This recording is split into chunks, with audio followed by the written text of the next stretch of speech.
सभी नमो नमः। सभी को सुप्रभात, गुड मॉर्निंग।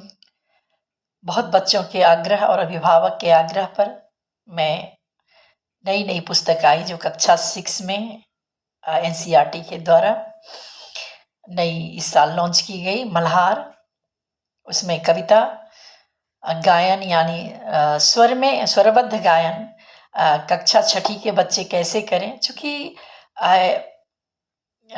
कक्षा 6 ऐसा स्टेज है जहाँ बच्चों के उच्चारण, बच्चों के वाचन में सुधार होना बहुत ही ज़रूरी है। और हिंदी ऐसी भाषा है कि हम जैसा इसका उच्चारण करते हैं ऐसा ही इसका लेखन भी होता है। तो उच्चारण के हिसाब से ही लिखते हैं, हम जो बोलते हैं वो लिखते हैं। और ख़ास करके कविता का सौंदर्य तो तभी होता है जब हम उसे छंदबद्ध स्वरबद्ध करके गाते हैं। तो बहुत बच्चों ने आग्रह किया, जो हमारे छात्र हैं और नहीं हैं वो भी, और अभिभावक के भी आग्रह रहे हैं कि वो कुछ वीडियो देखना चाहते हैं जिसमें मैं स्वरबद्ध कविता का वाचन कर सकूं। तो प्रस्तुत है, पहली कविता है मातृभूमि। इस बार जो पुस्तक आई है काफ़ी अच्छी है। बच्चों में वैल्यूज का डेवलप करना यह उद्देश्य है। और बहुत सुंदर मातृभूमि यानी भारत माँ के वंदना से शुरू हुआ है। जननी जन्मभूमिश्च स्वर्गादपि गरीयसी। माता और मातृभूमि तो स्वर्ग से भी बढ़कर है। और पहला जो पाठ है वह पहली कविता है मातृभूमि। तो हम शुरू करते हैं इसका वाचन, इसका गायन। यह रचना कविवर सोहनलाल द्विवेदी जी की है। ऊंचा खरा हिमालय आकाश चूमता है, ऊंचा खरा हिमालय आकाश चूमता है, नीचे चरण तले झुक नित सिंधु झूमता है। ऊंचा खरा हिमालय आकाश चूमता है, नीचे चरण तले झुक नित सिंधु झूमता है।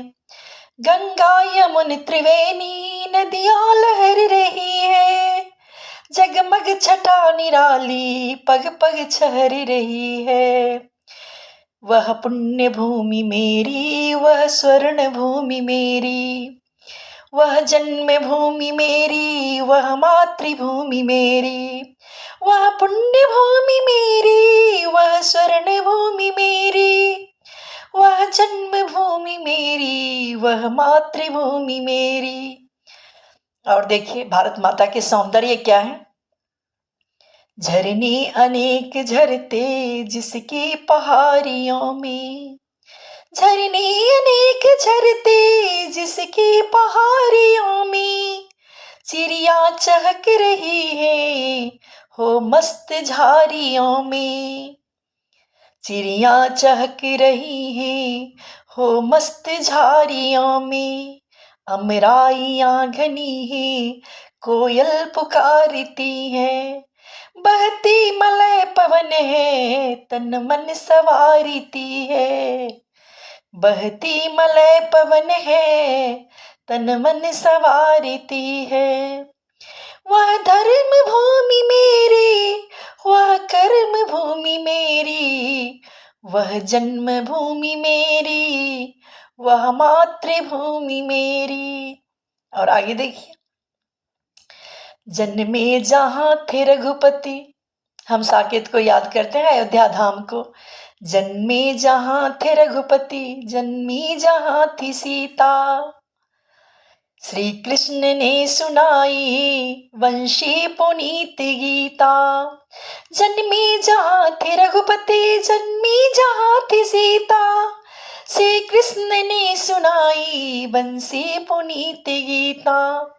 गौतम ने जन्म लेकर जिसका सुयश बढ़ाया, जग को दया दिखाई, जग को दिया दिखाया।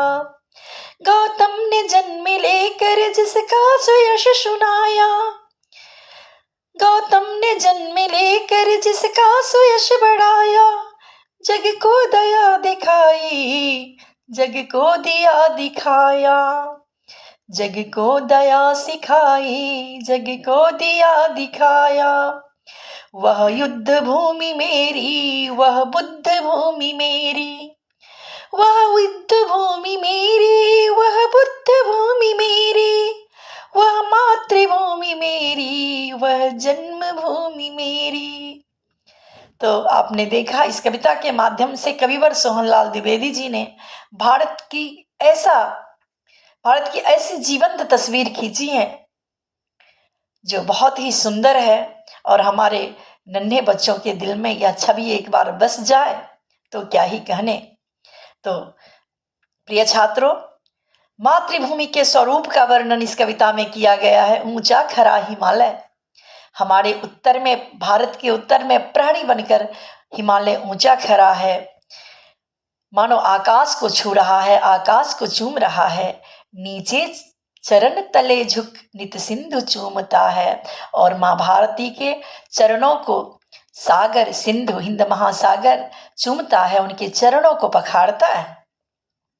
हमारे देश में गंगा, यमुना, त्रिवेणी और भी अनेक नदियां बहती हैं जो जीवन दायिनी है, जो हमारे खेतों को सींचती है, हमें हमारे जल के कमी को पूर्ति करती है। इससे पनबिजली भी बनाए जाते हैं। बहुत सारे काम, जल नहीं है तो जीवन नहीं है, तो हमारे जीवन को अत्यधिक उपयोगी बनाती हैं। जगमग छटा निराली पग पग छहर रही है और प्रत्येक कदम पर भारत माता के सौंदर्य का दर्शन हो रहा है। आप जिधर भी नजर दौड़ाइए, मातृभूमि के सौंदर्य का हम दर्शन करते हैं। हमारी यह पुण्य भूमि है जो हमारे जीवन को सुखी बनाती है। यह धरती अन्न पैदा कर हमें खिलाती है, हमारा पोषण करती है। इस माता धरती पर चरण रखकर हम चलना जानते हैं, हम चलना सीखते हैं। तो इसीलिए यह हमारी मातृभूमि है, हमने इस पर जन्म लिया है और यह माँ से भी अधिक महत्वपूर्ण माँ है हम सबके लिए। हम भारत